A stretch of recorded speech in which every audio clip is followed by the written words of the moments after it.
film is obviously framed with the premise at the beginning, which is that violence being a preventable disease, which is framed as quite a radical proposition in the film. And to what extent did you sort of, the film to a degree vindicates that as a proposition, but do you see any caveats in that in terms of taking personal responsibility? And can you just talk a bit more about that as a concept? Sure. You know, I think that the idea, one of the fundamental ideas of this approach is to try and take the notions of good and bad out of the equation when dealing with people in situations, difficult situations, and to take the moralizing out. And the Interrupters are uniquely equipped to do that because they've had to do that in their own lives to sort of achieve their own redemption. They've had to forgive themselves, and I think that's one of the things you see in the story Eddie is still struggling to do, is to forgive himself for the crime he committed and not have it paralyze him.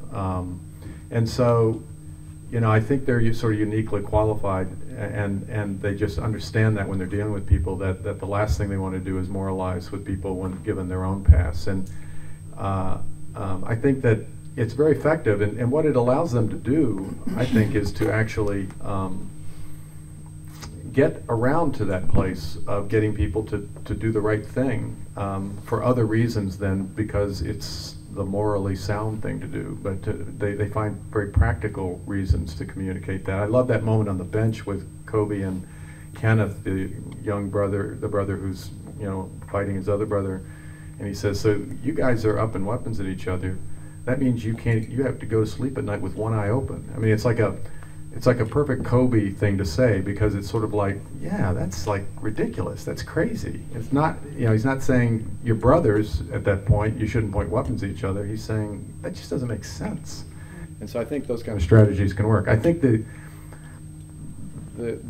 theories that Gary Slutkin has around this are, you know, very provocative and interesting, and an interesting way to frame it. But I do think, you know, his focus, as he says later in the film, is on the violence pretty specifically. And I think we felt in making the movie, and we have that little debate at that point in the film during the town hall meeting around bringing in the National Guard, where you see a bit of a debate there about that with him and Eddie and Tio, is we certainly, what we observed is that it can't just be about mediating violence, that there has to be other ways in which you approach these issues and try to change people's lives. And that's what the Interrupters do at their best. They don't just stop violence, they actually end up getting involved in helping them get jobs and mediating and mentoring and doing all these other things. So.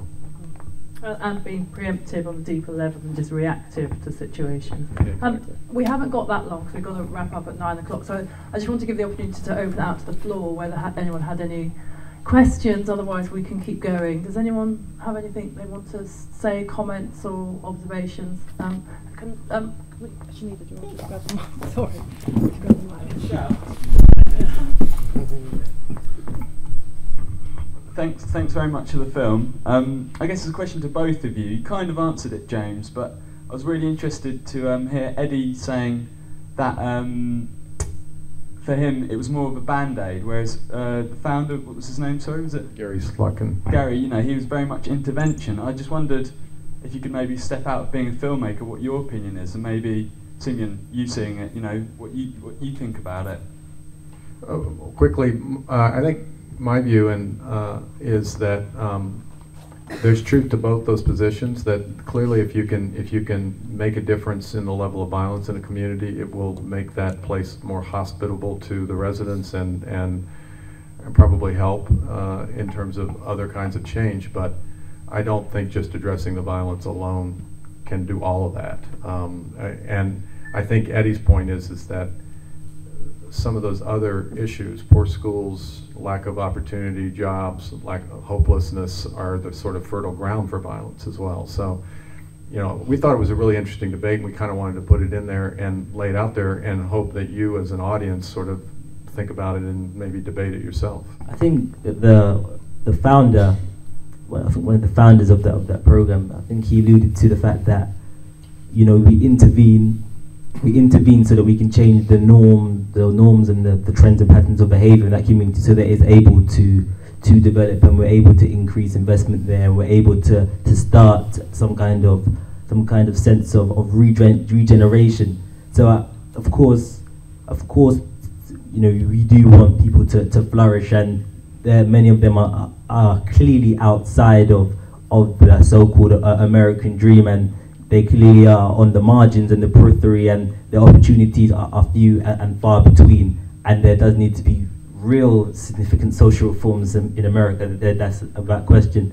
But right now, what they do really is they save people's lives, and I really do not think that can be forgotten. But what they do is they really are changing the way that people relate to one another, and they're almost as if they're almost like the net beneath the state, where they intervene where the state fails, and I think that's priceless.